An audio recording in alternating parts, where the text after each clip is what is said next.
Hey guys, what's up? This is Nate with Android Authority. We just want to kind of give a quick recap. I went through a session earlier. This is my first I.O., which in turn this was my first session today. It was a Google Plus fireside chat. What that was there was a lot of people working on Google Plus in various areas of interest with Google Plus, and they just had a panel up on stage. They were just really opening it up to the audience for questions. What I learned as a user was that Google Plus is really meant to keep you socially engaged. To be a little bit personal, as an editor with Android Authority, sometimes we wonder why we can't just write on Android Authority and it populates directly to Google+. The reason for that is they don't want sites, not particularly us, but any kind of site to spam your stream. So you don't get inundated with information you may or may not want. Obviously you know that in your circles you can adjust how much information gets through. But another stopgap to that is they don't want certain sites just spamming your stream with everything. We get some questions where people ask us, why did I find it on the site but I didn't see it on your Google Plus stream? And part of that is because we don't want to spam you. And with Google Plus not making their API public to where sites can't automatically post to their stream, that's just another stopgap. That's what I learned as a user. Another thing is they want to learn as much about you as possible. That's why when you look at things like the maps, where it'll suggest things that your friends are interested in, like restaurants, they get that information from Google+. It's about knowing as much about you as humanly possible, or as googly possible, I guess we could say. That's just meant to enhance your experience. Another thing I took away from this conference is Google I/O is very developer-centric. As such, there's a lot of very technical questions that were going on in there. I don't necessarily know a lot about the developer side of tech.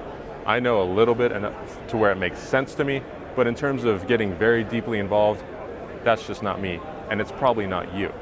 So that is something to keep in mind if you're ever interested in going to I/O. This is a developer conference. As such, the developers are the ones that need to learn and take away, and they're the ones that are going to be discussing a lot of what's going on here.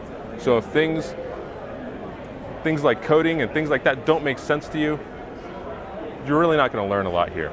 And it's Joshua Vergara from Android Authority. What's going on, everybody? I too attended a session here at Google I/O. As Nate was saying, it's really not that kind of conference for a lot of users, consumers who are looking for products or the new announcements for particular devices, though that will happen at I/O from time to time.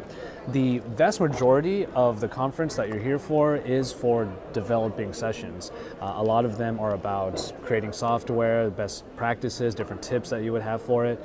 In my case, I went to a session that was a little bit offbeat, which was nice. It was about leveraging YouTube for business. I figured I'd see what they had to say for that.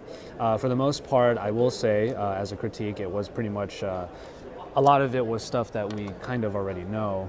But there were some nice tips in there, like for example, making sure to follow certain trends.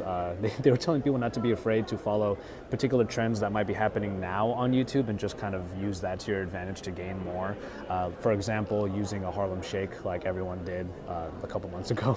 But that was one of the tips. It was something that you kind of already know, but it is nice to be reminded that you can go that route if you want to have some fun with it.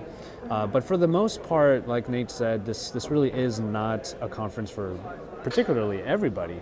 It already costs a lot to come here if you're not press or anything like that. If you want to just attend as a patron, it costs $2,000, which actually for the most part was redeemed when they did give out all of those Chromebook Pixels to everybody. But it may not happen quite the same way for other I/Os.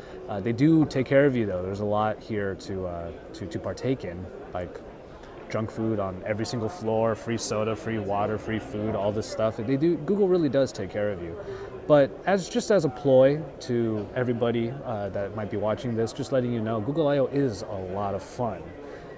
But if you're coming here only for the fun stuff, it may not be particularly worth it considering there are more people who come here because they're learning and because they're contributing to the Google space, to the Android space, to the Google Plus space, to the YouTube space even. It may not be quite for you, but we're here to let you know what's going on here at Google I/O, and we're having a lot of fun bringing all this content to you. So thank you for watching, and stay tuned because we got even more for you tomorrow at the last day of Google I/O 2013. So guys, that's a quick rundown of what a session at Google I/O is all about. It's really about developers. So Josh and I are going to continue to roam around and find some more cool stuff to look at. So stay tuned to our YouTube channel and you'll see some really cool videos.